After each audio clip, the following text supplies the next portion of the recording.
Hello friends, कैसे हैं आप सब लोग। आज हम पढ़ेंगे जीएस, यानी आज की जो क्लास है हमारी वो जीएस की होगी। तो इसमें हम टॉप 30 सीरीज लेकर के आए हैं और जो कि आपका सभी परीक्षाओं के हिसाब लिहाज से देखा जाए तो बहुत ही महत्वपूर्ण क्लास है। और अगर आप हमारे चैनल पर नए हैं तो चैनल को सब्सक्राइब कर लें और बेल आइकन जरूर प्रेस करें ताकि जो भी वीडियो पड़े सबसे पहले नोटिफिकेशन आपके पास पहुंचे। तो आज का हमारा पहला क्वेश्चन है, भारत का राष्ट्रीय चिन्ह कहां से लिया गया है। जो भारत का राष्ट्रीय चिन्ह है यानी जो अशोक स्तंभ है वो कहां से लिया गया है।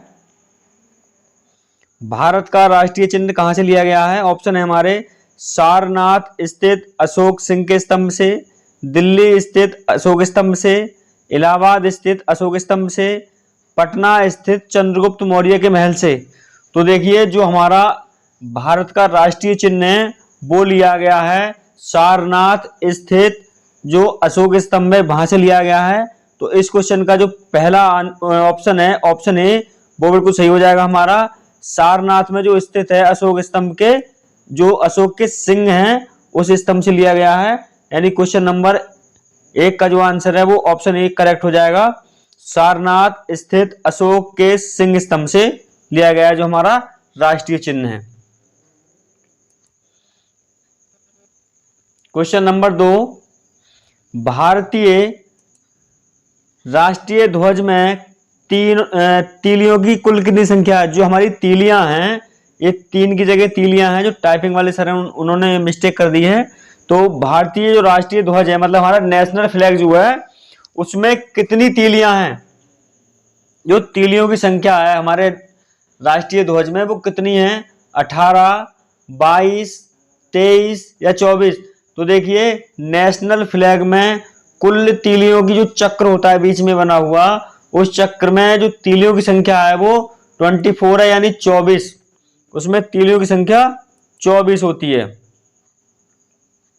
अगला क्वेश्चन है हमारा, भारतीय राष्ट्रीय ध्वज की लंबाई चौड़ाई का अनुपात क्या है। मतलब जो हमारा नेशनल फ्लैग है, इंडियन नेशनल फ्लैग, उसका जो रेशियो है चौड़ाई का और लंबाई का वो कितना है। 2:3, 3:2, 3:4 या 4:3 कितना है। तो देखिए जो हमारा इंडियन नेशनल फ्लैग है तो उसका जो उसकी जो अनुपात है लंबाई और चौड़ाई का, तो उसका रेशियो है 3:2, यानी ऑप्शन बी जो हमारा सही हो जाएगा। अगला क्वेश्चन है हमारा, जो नेशनल एंथम यानी राष्ट्रीय गान के लिए निर्धारित समय सीमा है। मतलब जो हमारा राष्ट्रीय गान है यानी जनगण मन अधिनायक जो हमारा राष्ट्रीय गान है उसे कितने समय में हम गा सकते हैं या कितना समय निर्धारित है उसके लिए। 48 सेकेंड, 50 सेकेंड, 52 सेकेंड या 54 सेकेंड। मतलब 48 सेकेंड, 50 सेकेंड, 52 सेकेंड या 54 सेकेंड। तो देखिए राष्ट्रीय गान के लिए जो निर्धारित समय सीमा है वो 52 सेकेंड है। ऑप्शन सी जो है वो करेक्ट हो जाएगा, यानी इसकी जो समय सीमा है वो 52 सेकेंड है राष्ट्रीय गान के लिए। नंबर 5 की, राष्ट्रीय गान के रचयिता हैं। मतलब जो राष्ट्रीय गान है जनगण मन अधिनायक, इसके रचयिता कौन है। ऑप्शन ए हमारा बंकिम चंद्र चटर्जी, ऑप्शन बी रविंद्रनाथ टैगोर और ऑप्शन सी श्यामलाल गुप्त पार्षद, ऑप्शन डी रामधारी सिंह दिनकर। तो देखिए जो हमारा राष्ट्रीय गान है उसके रचयिता कौन है। तो ये जो रचयिता हैं इसके राष्ट्रीय गान के वो रविंद्रनाथ टैगोर हैं। तो ऑप्शन बी जो है हमारा वो बिल्कुल करेक्ट हो जाएगा। रविंद्रनाथ टैगोर राष्ट्रीय गान के रचयिता हैं। अगला क्वेश्चन है हमारा, राष्ट्रीय गीत बंकिम चंद्र चटर्जी के किस उपन्यास से लिया गया है। मतलब जो राष्ट्रीय गीत है हमारा वंदे मातरम, तो वो किससे लिया गया है। जो बंकिम चंद्र चटर्जी थे उन्होंने कई उपन्यास लिखे हैं, तो उनमें से किस उपन्यास से उस गीत को लिया गया है। ऑप्शन है हमारे गणदेवता, ऑप्शन बी आनंद मठ, ऑप्शन सी श्रीकांत और ऑप्शन डी उपरोक्त में से कोई नहीं। तो देखिए जो हमारा राष्ट्रीय गीत है तो वो आनंद मठ से लिया गया है, जो कि बंकिम चंद्र चटर्जी जो थे उनका एक उपन्यास है। तो ये लिया गया है आनंद मठ से। ऑप्शन बी जो हमारा वो करेक्ट हो जाएगा। बात करते हैं अगले क्वेश्चन की। अगला है वंदे मातरम को राष्ट्रीय गीत के रूप में किस तिथि को अपनाया गया। मतलब जो हमारा वंदे मातरम राष्ट्रीय गीत है इसे कौन सी तारीख को पूर्ण रूप से अपनाया गया। 15 अगस्त 1947 को, 26 नवंबर 1949 को, 26 जनवरी 1950 को, 2 अक्टूबर 1950 को कब अपनाया गया था। तो देखिए वंदे मातरम जो राष्ट्रीय गीत है उसे पूर्ण रूप से 26 जनवरी 1950 को अपनाया गया, यानी ऑप्शन सी जो है सही हो जाएगा। 26 जनवरी 1950 को पूर्ण रूप से इसे अपनाया गया। अगला क्वेश्चन है राष्ट्रीय पंचांग के रूप में शक संवत को किस तिथि से अपनाया गया। मतलब हमारे यहाँ एक कैलेंडर और चलता है जिसे हम राष्ट्रीय पंचांग कहते हैं, मतलब हिंदी का। उसमें जो तिथियां जो होती हैं वो शक संवत के अनुसार चलती हैं। तो इसे कब अपनाया गया पूर्ण रूप से। 22 मार्च 1950 को, 26 जनवरी 1952 को, 22 मार्च 1957 को, उपरोक्त में से कोई नहीं। तो देखिए जो राष्ट्रीय पंचांग है और राष्ट्रीय पंचांग को शक संवत जो है हमारा शक संवत को अपनाया गया था 22 मार्च 1957 ईस्वी को, यानी ऑप्शन सी जो सही हो जाएगा। 22 मार्च 1957 को अपनाया गया था राष्ट्रीय पंचांग शक संवत को। नंबर 9, निम्न में से कौन युग्म सुमेलित नहीं है। मतलब इनमें हमारा क्या है कि एक जो ऑप्शन है वो गलत होगा और 3 ऑप्शन सही होंगे। तो देखिए राष्ट्रीय खेल जो है हमारा वो क्या है, हॉकी, ये सही है हमारा। और राष्ट्रीय पक्षी ये भी सही है, मोरी ये राष्ट्रीय पक्षी। और राष्ट्रीय पशु हमारा शेर, ये भी ठीक है। राष्ट्रीय वृक्ष हमारा ये गलत है, राष्ट्रीय वृक्ष जो हमारा वो बरगद का पेड़ है। तो ये ऑप्शन गलत हो जाएगा, यानी ऑप्शन डी जो है वो सही उत्तर होगा इस क्वेश्चन का। अगला क्वेश्चन आता है हमारा राष्ट्रीय युवा दिवस किस तिथि को मनाया जाता है। मतलब युवा दिवस, युवाओं का दिवस कब मनाया जाता है। ऑप्शन है हमारे 5 जनवरी को, 12 जनवरी को, 26 जनवरी को, 22 मार्च को। तो देखिए राष्ट्रीय युवा दिवस मनाया जाता है 12 जनवरी को। ऑप्शन बी जो है वो हमारा सही हो जाएगा। 26 जनवरी को मनाते हैं हम गणतंत्र दिवस। 26 जनवरी 1950 को, मतलब 26 जनवरी को हम गणतंत्र दिवस मनाते हैं। अगला क्वेश्चन है हमारा अंतरराष्ट्रीय महिला दिवस कब मनाया जाता है। तो देखिए ऑप्शन है हमारे 8 मार्च को, 11 मार्च को, 5 जून को या 10 दिसंबर को। तो देखिए 5 जून को तो मनाते हैं हम पर्यावरण दिवस। क्या मनाते हैं 5 जून को? पर्यावरण दिवस। और 8 मार्च को हम मनाते हैं अंतरराष्ट्रीय महिला दिवस। तो ऑप्शन ए जो है सही हो जाएगा, 8 मार्च।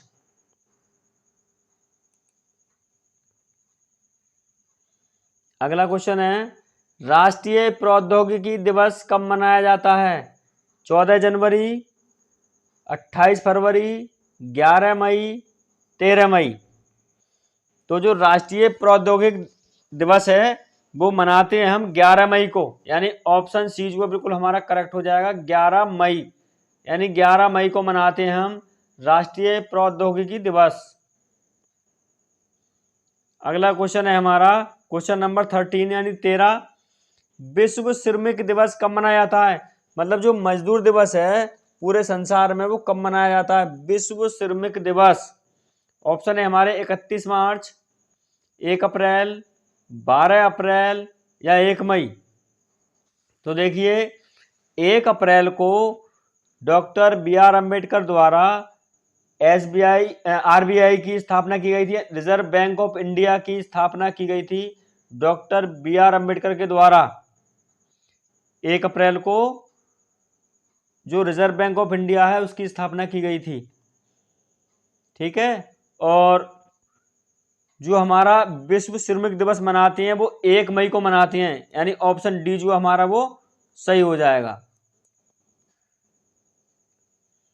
बात करें अगले क्वेश्चन की। विश्व जनसंख्या दिवस किस तिथि को मनाया जाता है? मतलब जो विश्व जनसंख्या दिवस है वो हम कौन सी तारीख को मनाते हैं? ऑप्शन है 5 जून, 27 जून, 11 जुलाई, 29 अगस्त। तो देखिए 29 अगस्त को मनाते हैं हम खेल दिवस। क्या मनाते हैं? खेल दिवस मनाते हैं 29 अगस्त को। और 11 जुलाई को मनाते हैं हम विश्व जनसंख्या दिवस। ऑप्शन सी जो है बिल्कुल करेक्ट हो जाएगा। दोस्तों जितने भी हमारे कंपटीशन एग्जाम होते हैं सभी एग्जाम में दिवस से एक ना एक दो क्वेश्चन पूछे जाते हैं, और ऐसा कोई एग्जाम नहीं है कि जितने दिवस हैं हमारे उनमें से कम 2 क्वेश्चन आने तो कंपलसरी हैं। तो इनमें इस आज की जो क्लास है हमारी, इनमें अधिकतर जो है हमारे दिवस से रिलेटेड क्वेश्चन है, और ये पूरी क्लास हमारी जीएस की है, यानी जनरल स्टडीज की क्लास है आज की हमारी ये। और इससे अगली क्लास भी हम आपको जनरल स्टडीज की देंगे, जीएस की। तो आप हमारे चैनल पर बने रहिए। तो 11 जुलाई को विश्व जनसंख्या दिवस मनाया जाता है। ऑप्शन सी जो है वो सही हो जाएगा। अब बात करें क्वेश्चन नंबर 15 की। राष्ट्रीय खेल दिवस मनाया जाता है 28 फरवरी, 27 मार्च, 26 जुलाई या 29 अगस्त। तो देखिए जो हमारा खेल दिवस है वो मनाते हैं हम 29 अगस्त के लिए। ऑप्शन डी जो है बिल्कुल हमारा सही हो जाएगा, 29 अगस्त। अगला क्वेश्चन है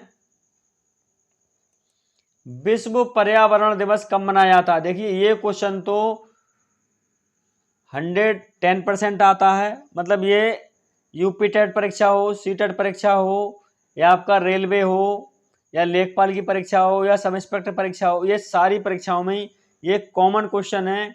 ये हर बार पूछा जाता है कि विश्व पर्यावरण दिवस कब मनाया जाता है? 5 जून को, 11 जुलाई को, 12 अक्टूबर को। तो देखिए 5 जून को मनाते हैं हम विश्व पर्यावरण दिवस। 5 जून को क्या मनाते हैं? विश्व पर्यावरण दिवस मनाते हैं। और 5 सितंबर को मनाते हैं हम शिक्षक दिवस। 5 सितंबर को क्या मनाते हैं? शिक्षक दिवस, टीचर्स डे। तो इस क्वेश्चन का सही उत्तर होगा 5 जून, ऑप्शन ए, विश्व पर्यावरण दिवस 5 जून को मनाया जाता है।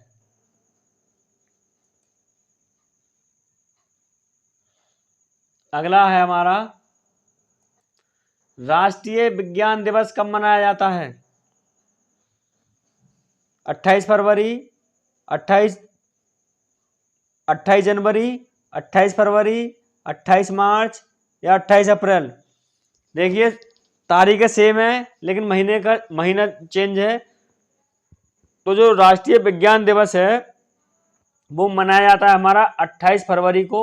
ऑप्शन बी जो हमारा वो सही है, 28 फरवरी को राष्ट्रीय विज्ञान दिवस मनाया जाता है।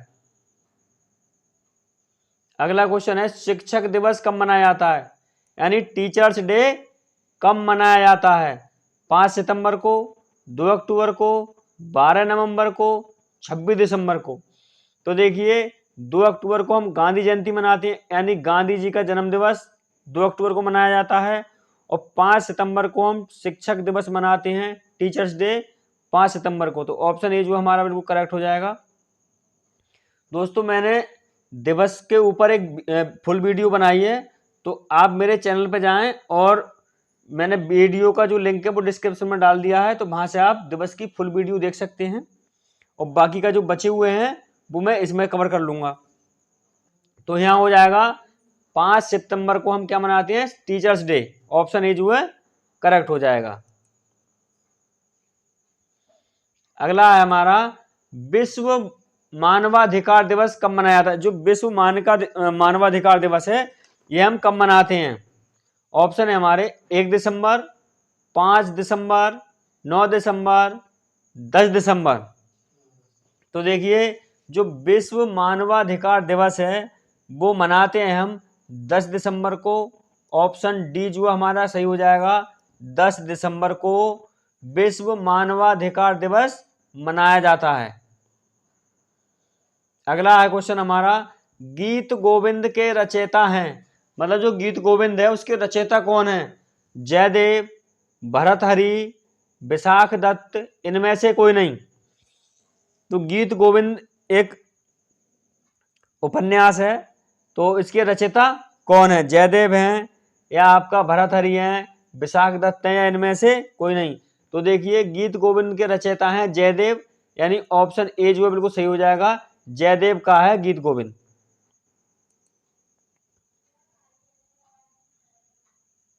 अगले क्वेश्चन की ओर बढ़ते हैं। अगला क्वेश्चन है हमारा, निम्न में से जयशंकर प्रसाद की रचना है आंसू, लहर, कामायनी या ये सभी। तो देखिए जो जयशंकर प्रसाद थे उन्होंने आंसू भी लिखी, मतलब आंसू भी उन्हीं की रचना है, लहर भी उन्हीं की रचना है, कामायनी भी उन्हीं की रचना है। तो इस क्वेश्चन का उत्तर हो जाएगा ये सभी, यानी ऑप्शन डी जो है करेक्ट हो जाएगा, ये सभी। ये सभी रचनाएं जो हैं वो जयशंकर प्रसाद की हैं। अगला क्वेश्चन है हमारा, कुली के लेखक हैं, मतलब कुली किसके द्वारा लिखा गया है? नीरद चंद्र चौधरी, मुल्कराज आनंद, आर के नारायण, सुषवंत सिंह, मतलब किसके द्वारा लिखा गया है कुली?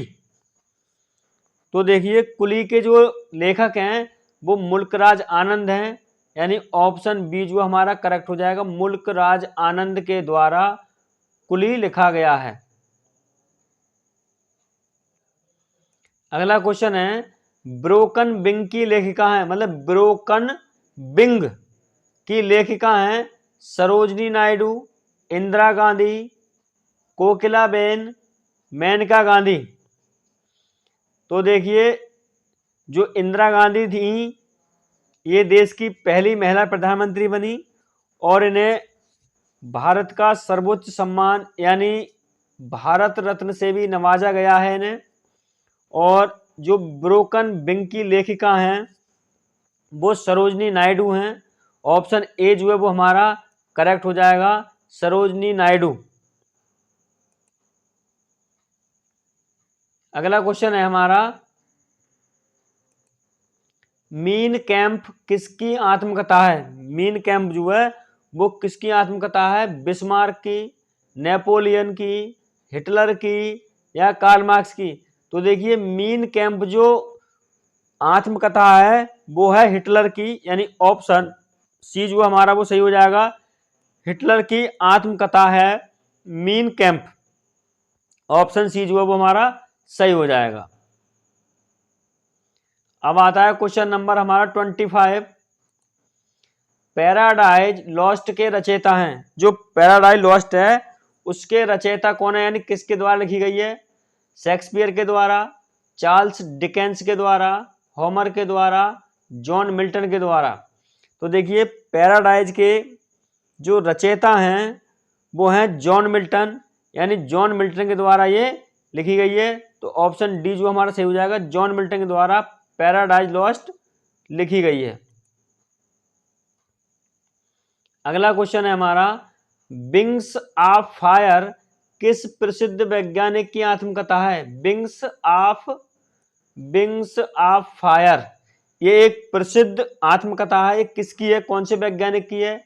जगदीश चंद्र बोस की, होमी जहांगीर भाभा की, मेघनाद साहा की, एपीजे अब्दुल कलाम की।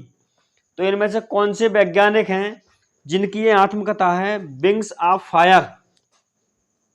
तो देखिए ये है एपीजे अब्दुल कलाम की, मतलब विंग्स ऑफ फायर जो आत्मकथा है वो एपीजे अब्दुल कलाम की है, जो कि हमारे भारत के राष्ट्रपति भी रह चुके हैं। ऑप्शन डी जो है वो सही हो जाएगा, और इन्हें मिसाल मैन के नाम से भी जाना जाता है। अब बात करें अगले क्वेश्चन की। प्रसिद्ध अगला क्वेश्चन है, प्रसिद्ध तिलस्मी उपन्यास चंद्रकांता के लेखक हैं। प्रसिद्ध तिलस्मी उपन्यास चंद्रकांता के लेखक हैं देवकीनंदन खत्री, शरत चंद्र चट्टोपाध्याय, अलबरूनी, रविंद्रनाथ टैगोर। इनमें से कौन सही है? तो देखिए जो प्रसिद्ध तिलस्मी उपन्यास है उसके जो लेखक हैं वो देवकी नंदन खत्री हैं, यानी ऑप्शन ए जो है हमारा करेक्ट हो जाएगा। देवकी नंदन खत्री के द्वारा तिलस्मी उपन्यास लिखा गया था। अगला क्वेश्चन है हमारा, विवादास्पद किताब सैटेनिक वर्सेज के लेखक हैं सलमान रुश्दी, विक्रम सेठ, बी.एस. नागपाल या बी. नोवाकोप। तो जो हमारी एक विवादास्पद किताब थी सैटेनिक वर्सेज, इसके लेखक इनमें से कौन हैं? तो देखिए जो सैटेनिक वर्सेज किताब थी जो कि बहुत सारे विवादों में घिरी रही, उसके जो लेखक हैं वो हैं सलमान रुश्दी, यानी ऑप्शन ए जो हमारा करेक्ट हो जाएगा। सलमान रुश्दी के द्वारा सैटेनिक वर्सेज एक किताब थी जो कि विवादों से घिर रही थी, तो ये इनके द्वारा लिखी गई थी। अगला क्वेश्चन है हमारा, निम्न में कौन सा युग्म सत्य है? मतलब इनमें से कौन सा युग्म सही है? राजेंद्र प्रसाद इंडिया डिवाइडेड, मतलब एक ये पुस्तक है तो राजेंद्र प्रसाद ने लिखी थी इंडिया डिवाइडेड, ये बात सही है, ये इन्हीं की पुस्तक है। लाला लाजपत राय ने लिखी थी अनहैप्पी इंडिया, मतलब लाला लाजपत राय की ये पुस्तक थी अनहैप्पी इंडिया। और तस्लीमा नसरीन ने लिखी लज्जा, और ऑप्शन डी है उपरोक्त सभी। तो देखिए ये जो अभी पुस्तकें बताई है इन्हीं के द्वारा लिखी गई हैं। और राजेंद्र प्रसाद जो थे ये हमारे स्वतंत्र भारत के प्रथम राष्ट्रपति थे, और लाला लाजपत राय को इतनी मार पड़ी थी कि बेचारों की इनकी मौत हो गई, यानी अंग्रेज प्रशासन द्वारा इन पे बहुत अत्याचार करे गए, लेकिन इन्होंने इनकी ये पिटाई आज़ादी के लिए बहुत बड़ा मील का पत्थर साबित हुई और अंततः कामयाबी मिली। तो इस क्वेश्चन का उत्तर होगा उपरोक्त सभी, यानी ऑप्शन डी जो है सही हो जाएगा, ये सभी जो है सही हैं।